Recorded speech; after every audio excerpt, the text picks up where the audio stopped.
মায়া চট্টগ্রামে খানবাড়িতে আছে আজ ২ সপ্তাহ পেরোলো। হৃদ বাংলাদেশে ফিরেছে আরও ১০ দিন আগে। সে ঢাকায় আছে, চট্টগ্রামে আসে না। মায়ার সঙ্গেও দেখা সাক্ষাৎ কিংবা ফোনে কথা হয় না। হৃদ মায়ের উপর রেগে আছে, সেটা স্পষ্ট।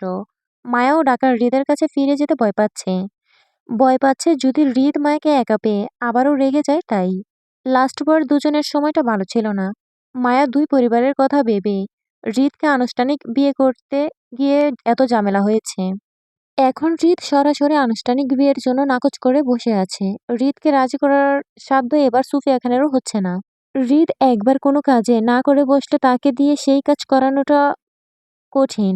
গাঁটতেরা মানুষগুলো এমনই হয়। সুফিয়া খানকেও মাঝে মধ্যে নিহাল খানের সঙ্গে তেরামি করতে দেখে মায়া। নিহাল খান মন্ত্রী হয়েও তিনি সুফিয়া খানকে বেশ সমীহ করে চলে। নিহাল খানের কোনো কথাই সুফিয়া খান তীক্ষ্ণ দৃষ্টিতে তাকালে নিহাল খান চুপচাপ চলে যান, কথা বাড়ান না।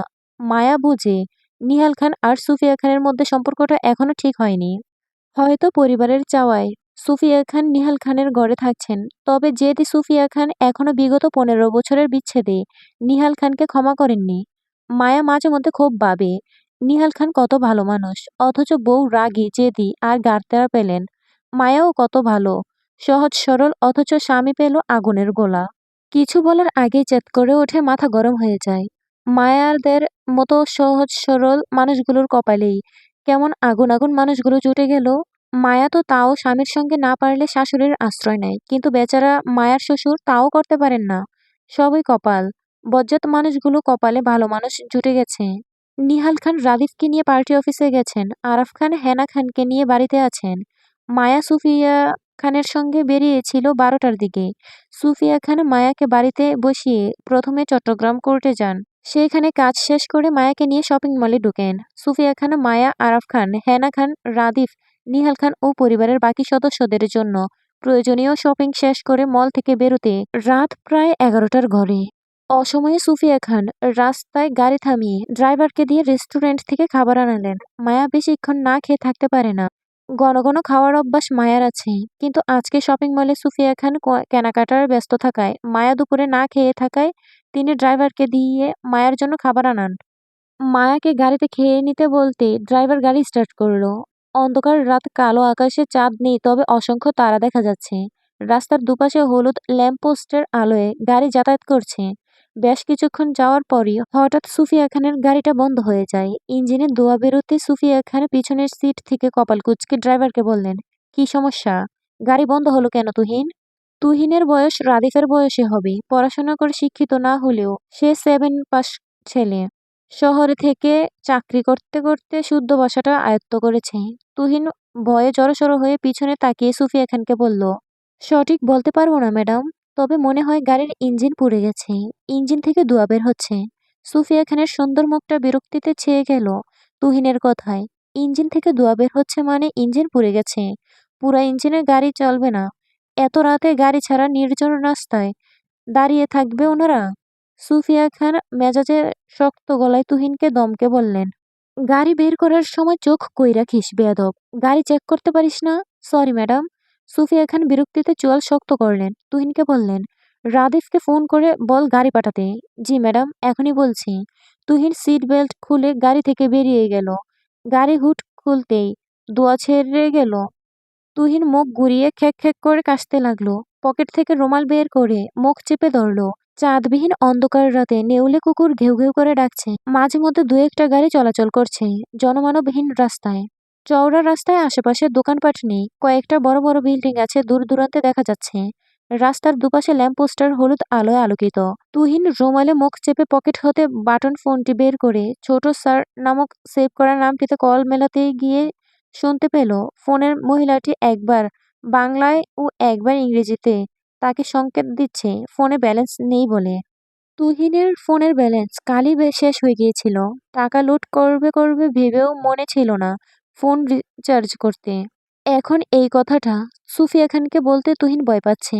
প্রথমত গাড়িতে পানি নেই, সেটা চেক না করেই ভালো গাড়ির ইঞ্জিন পুড়িয়ে মাঝরাতে দাঁড়িয়ে আছে ওরা। এটা একটা অপরাধ। তার উপর আবার ফোনে টাকা নেই। যে রাদিফ স্যারকে বলবে নতুন গাড়ি পাঠাতে তাদের জন্য। সুফিয়া খান যে মেজাজি মানুষ, ওনার ভয়ে পুরো খান বাড়ি চুপসে থাকে। হৃদ খান বাদে বাড়ির সকলেই সুফিয়া খানকে ভয় পায়। মন্ত্রী নিহাল খানও বউকে সিমি করে চলে। সুফিয়া খান যা বলে তাই মেনে চলেন। যেখানে মন্ত্রী নিজেই বউয়ের কাছে সারেন্ডার করে সেখানে বাকিরা তুচ্ছ। এমন না যে সুফিয়া খান কাউকে বকে-ঝকে শাসনে রাখেন। সুফিয়া খানের প্রখর দৃষ্টি আর তীক্ষ্ণ কথাবার্তায় সকলে বয়ার্ত থাকে। বিশেষ করে সুফিয়া খান যখন কারোর লুকায়িত বিষয়গুলো চট করে বুঝে ফেলে তখন তাদের ভয় হয়। সেজন্য খানবাড়ির কাজের লোকেরা অন্য সবার সাথে মিথ্যে কথা কিংবা কোনো কাজে ফাঁকি দিলেও সুফিয়া খানের সামনে সবাই সতর্ক হয়ে থাকে। সুফিয়া খানকে কে ফাঁকি দিচ্ছে, কে মিথ্যে বলছে সেটা তিনি চট করেই বুঝে যান। বিদায় কেউ সুফিয়া খানকে মিথ্যে বলার চেষ্টাও করে না। সবাই সত্যটা বলে। তুহিন ভয়ে ভয়ে সুফিয়া খানের পাশে গাড়ির কাচের উপর টোকা দিতেই সুফিয়া খান কাচ নামালেন। তুহিন ভয়ে আমতা আমতা করে বলল, ম্যাডাম, গাড়ির ইঞ্জিন পুড়ে গেছে। সেটা শুনেছি।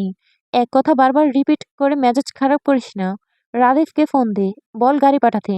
তুহিন ভঙ্গিতে থমথমে মুখে বলল, ম্যাডাম, আমার ফোনে টাকা নাই।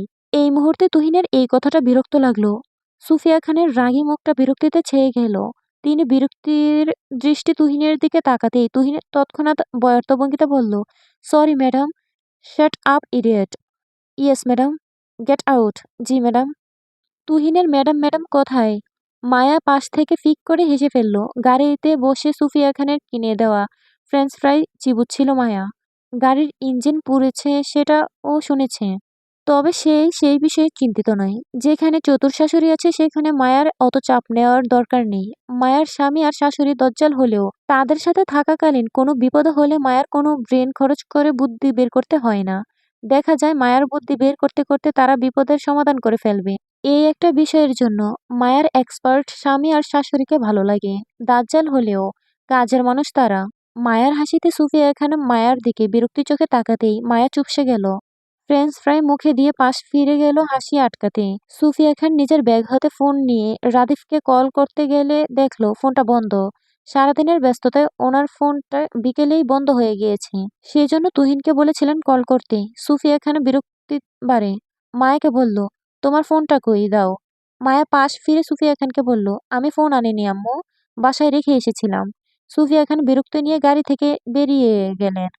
সব ঝামেলা একত্রে লাগে। সুফিয়া খানের পিছনে পিছনে মায়াও গাড়ি থেকে বেরোলো, হাতে ফ্রেঞ্চ ফ্রাইয়ের বক্স নিয়ে।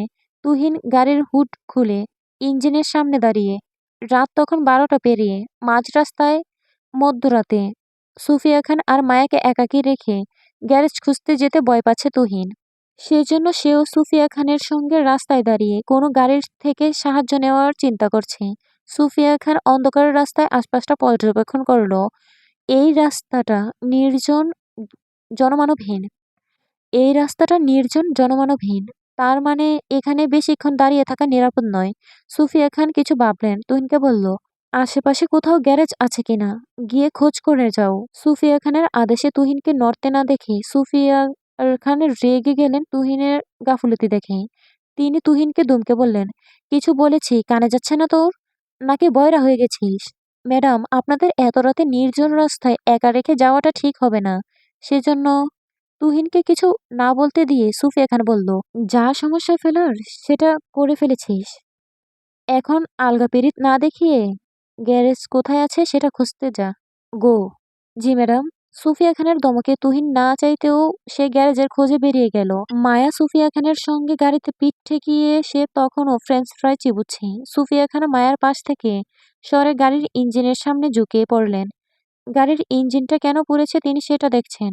গাড়ির টুকটাক কাজ তিনি জানেন। সেই অভিজ্ঞতায় ইঞ্জিন চেক করছেন।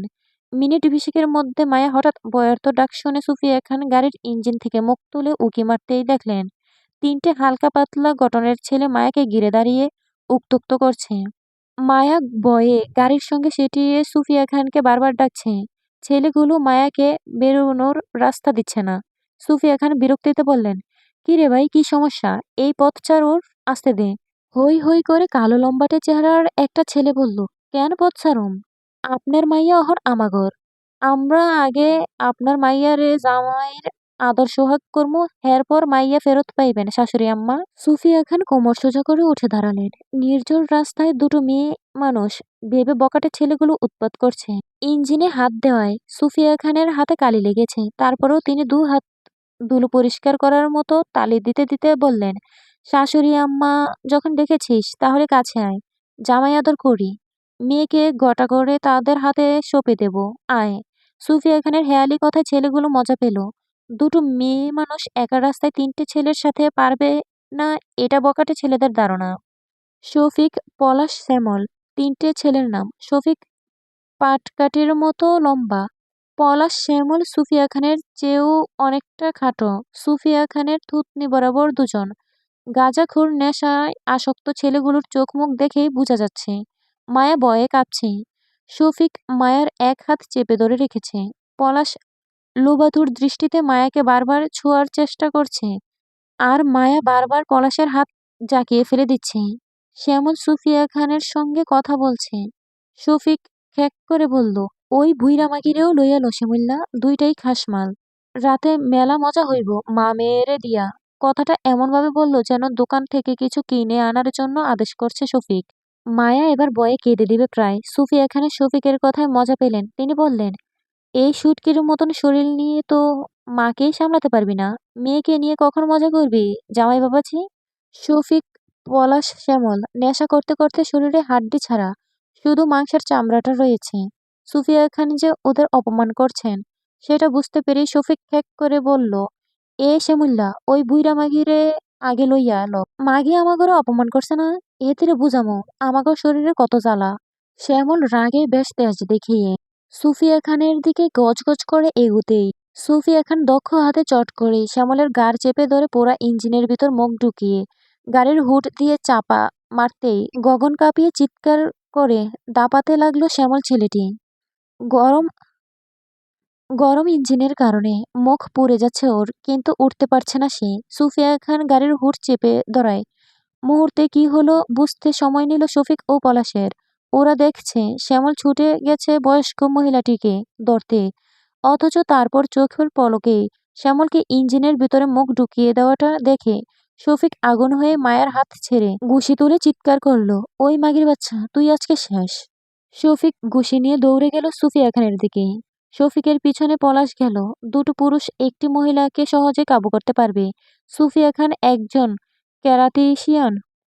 তিনি যৌবনকালে পড়াশোনার পাশাপাশি লন্ডনে থাকাকালীন শখের বশে এসব ক্যারাতে শিখেছিলেন। কলেজ লাইফে সুফিয়া খানের বেশ বদনাম ছিল পেটানোর জন্য। কতবার কত পুরুষকে তিনি পিটিয়েছেন ড্রাগের বশে। যে একবার সুফিয়া খানের হাতে মার খেয়েছে সে দ্বিতীয়বার সুফিয়া খানের সামনে দাঁড়াতে ভয় পেত। সেই ক্ষেত্রে জসিমও সুফিয়া খানকে সেভাবে ভয় পেত। হৃদ সুফিয়া খানের যৌবনের রূপ, রকচটা আর বেপরোয়া। সুফিয়া খানের স্বভাবে নমনীয় হয়েছিলেন হৃদের জন্মের পর। সুফিয়া খানের মাঝে বেপরোয়া স্বভাব এখন আর নেই, তার মানে এই না যে তিনি যৌবনে সবকিছু ভুলে গেছেন। রাগ তেজ সেই আগের ন্যায়। দক্ষ হাতে মানুষ পেটাতে আজও ওনার হাত কাঁপে না। শফিক তেড়ে আসতে সুফিয়া খান চট করে পাশে সরে যান।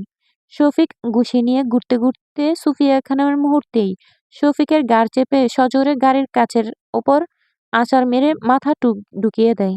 কাঁচ ভেঙে গলা থেকে গলগল করে রক্ত বেরোলো শফিকের।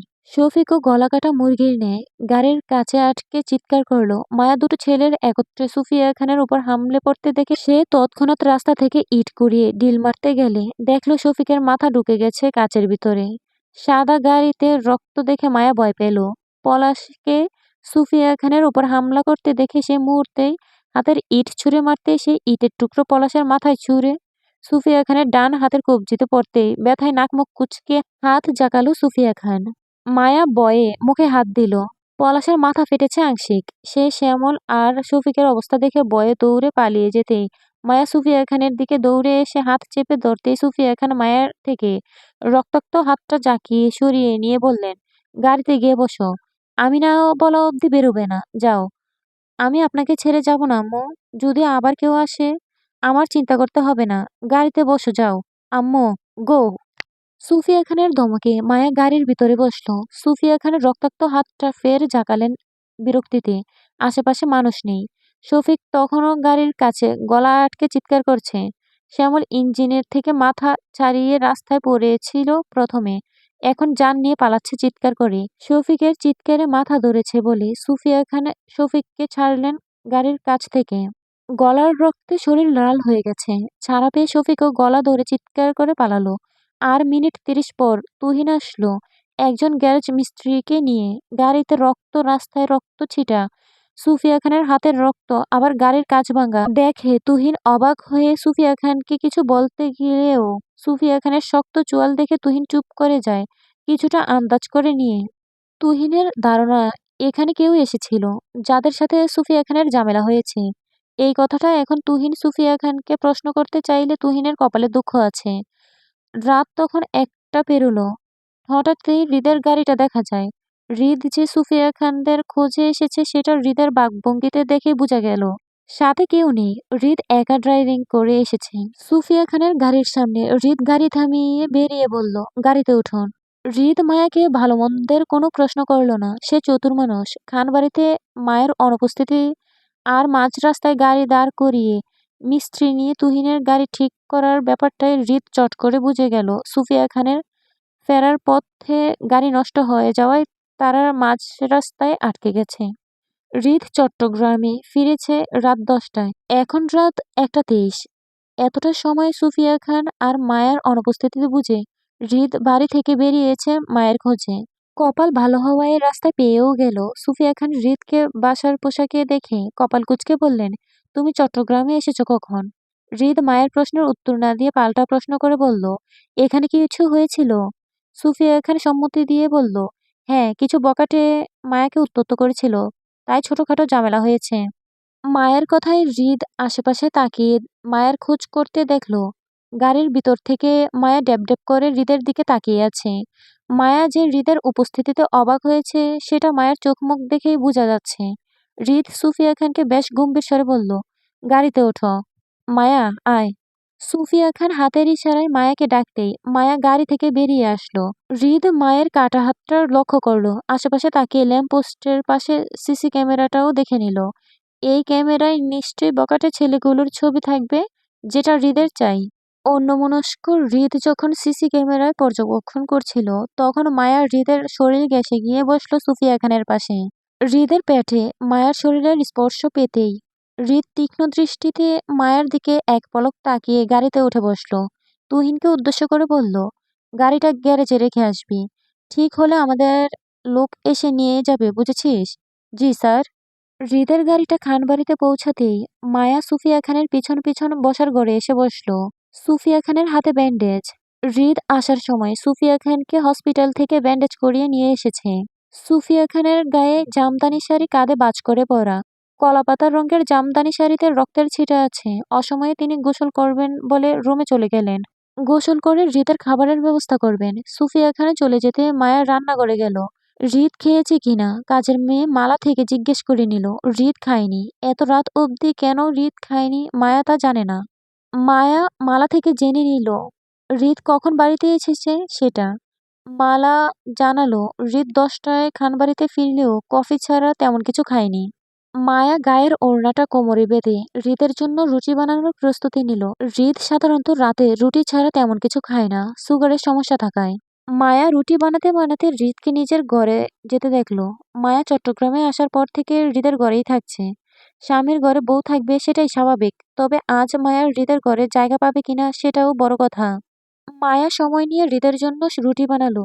রাতে তৈরি করা তরকারি পুনরায় গরম করে বাটিতে তুলে নিল। সবাই খেয়েছে কিনা সেটাও জিজ্ঞাসা করলো। মালা জানালো সবাই খেয়েছে। মায়া সুফিয়া খানের খাবার ট্রেতে সাজিয়ে মালাকে পাঠালো ওপরে। বলল, এই খাবারগুলো আম্মুকে দিয়ে আসবে। বলবে ওনার নিচে নামার প্রয়োজন নেই, উনিও অসুস্থ, তাই খাবারগুলো খেয়ে রেস্ট নিতে, বুঝেছ? জি ম্যাডাম। মায়া মালাকে পাঠিয়ে হৃদের জন্য ট্রেতে করে খাবার নিয়ে হৃদের ঘরে গেল। দরজা চাপানো, ভিতর থেকে লাগানো না। মায়া পা দিয়ে দরজা ঠেলে ভিতরে ঢুকতে অন্ধকার রুমটা দেখে মায়া আন্দাজে সোফার উপর খাবারের ট্রে রেখে সুইচ বোর্ডের সন্ধান করলো হাতড়ে। রুমের আলো জ্বালিয়ে পাশ ফিরতেই মায়ের মুখ ঠেকে গেল হৃদের বুকের মধ্যে। শক্ত কিছুর সঙ্গে মায়ের নাক বাইরে চোট পেতে মায়ের নাক ঘষে ওপরে তাকাতেই হৃদের বিরক্তিকর মুখটা দেখে ভয়ে চুপসে গেল। মায়া আগেরবারের কথা মনে করলো। হৃদ যদি মায়াকে থাপ্পড় মেরে সেই ভয় পেল। অথচ হৃদ মায়াকে কিছু না বলে পুরোপুরি ইগনোর করে চলে গেল। মায়া কষ্ট পেল। হৃদ রেগে আছে, মায়া সেটা বুঝতে পেরেই হৃদের পিছন পিছন হাঁটলো। হৃদ হাতে চার্জার আর ফোন নিয়ে আছে। সে ফোনটা চার্জে দিতে গিয়ে তখন মায়ার সঙ্গে ধাক্কা খায়। হৃদ ফোন হাতে পুনরায় ঘুরতে গেলে ফের মায়ার মুখ থেকে হৃদের বুকে। হৃদ বিরক্ত রাগচটা স্বরে বলল, কি সমস্যা, কি চাই? সংসার করতে চাই। Not interest, get out. অপমানে মায়া থমথমে খেয়ে গেল। কেমন মুখের উপর মায়াকে রিজেক্ট করে দিল হৃদ? মায়া কি প্রেম নিবেদন করছিল যে রিজেক্ট করলো? রসকসহীন বেটা মানুষ হৃদ খান চুন থেকে পান গসতেই আউট আউট করে। মায়ের স্বামী যতবার মায়াকে আউট আউট করেছে ততবার হিসেব করলে মায়া দুনিয়াতে কোথাও জায়গা হবে না। সোজা আকাশে উঠে বসে থাকতে হবে। হৃদ ফোন চার্জ দিচ্ছে। মায়া হৃদকে মুখ বেঁকিয়ে উঠে বসলো বিছানার উপর। গায়ের ওড়নাটা বালিশের পাশে রাখলো। পায়ের কাছ থেকে ব্ল্যাঙ্কেট বুকের উপর তুলতে তুলতে বলল, এই জন্যই দাদাভাই আমাকে বলেন আমি নাকি ওনার মতো একটা রসকসে মানুষ ডিজার্ভ করি। বেরসিক মানুষগুলো মন বোঝে না। আমার প্রিয় বেরসিক। হৃদ মায়ের দিকে তাকালো না। সে ফোন চার্জে রেখে কি যেন করছে। মায়ের কথার উত্তরে বলল, পাগলে পাগল চেনে। হৃদ মায়াকে পাগল বলেছে কথাটায় মায়া চেত করে উঠে বলল, আমি পাগল সেটা আমি জানি। মায়ার কথায় মায়া নিজেই বোকা বনে গেল। তৎক্ষণাৎ অস্বীকার করে বলল, আমি মোটেও পাগল না। সব পাগলই এভাবে অস্বীকার করে, নিজেকে পাগল মানতে চায় না।